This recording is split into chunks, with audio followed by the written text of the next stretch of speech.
बिस्मिल्लाहिर्रहमानिर्रहीम। अस्सलाम वालेकुम वीवर्स। ये हैं आपके सामने दो ऐसी छोटी छोटे कमाल के बीज, ऐसे कमाल की चीज़ें हैं जो हमारी हड्डियों की मजबूती के लिए कुदरत का अनमोल तोहफ़ा हैं, और वो दोनों हैं कलौंजी और काले तिल, और ये बहुत आसानी से मिल जाते हैं। तो सबसे पहले जो बात करते हैं काले तिल की। काले तिल बहुत ज़मानों से इस्तेमाल होते चले आ रहे हैं।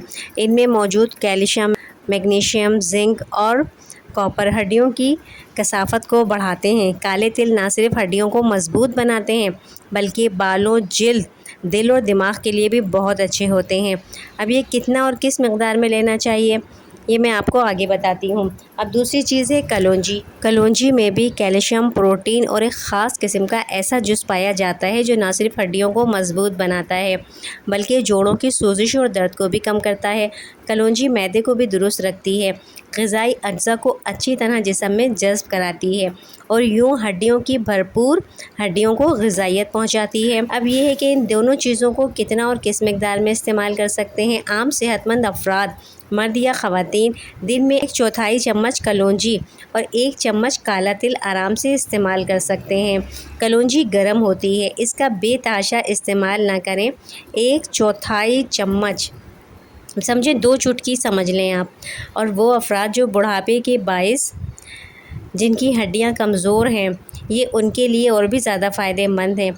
बच्चे और नौजवान अगर इन्हें खाने में मामूली मिकदार में शामिल करते हैं तो उनकी हड्डियां भी मजबूती से परवान चढ़ती हैं। बच्चों को सिर्फ 1 चुटकी दें, नौजवान भी 1 चुटकी लें। इस्तेमाल का तरीक़ा बहुत आसान है। 1 से 2 चुटकी शहद के साथ खा लें या नीम गर्म पानी के साथ भी खा लें। जबकि काले तिल को आप दही, रोटी, सालन या रोटी बनाते हुए रोटी में मिला के रोटी बना सकते हैं, पराठे में मिला के पराठा बना सकते हैं। सबसे अच्छा है शाम में चाय पी रहे हैं तो 1 चम्मच इसको चबा कर मगर पहले भून लें ताकि इसमें ज़रा इसका कच्चापन निकल जाए, फिर इसको खा सकते हैं चाय के साथ। लेकिन याद रखें, किसी भी चीज़ की ज़्यादती नुकसान देती है।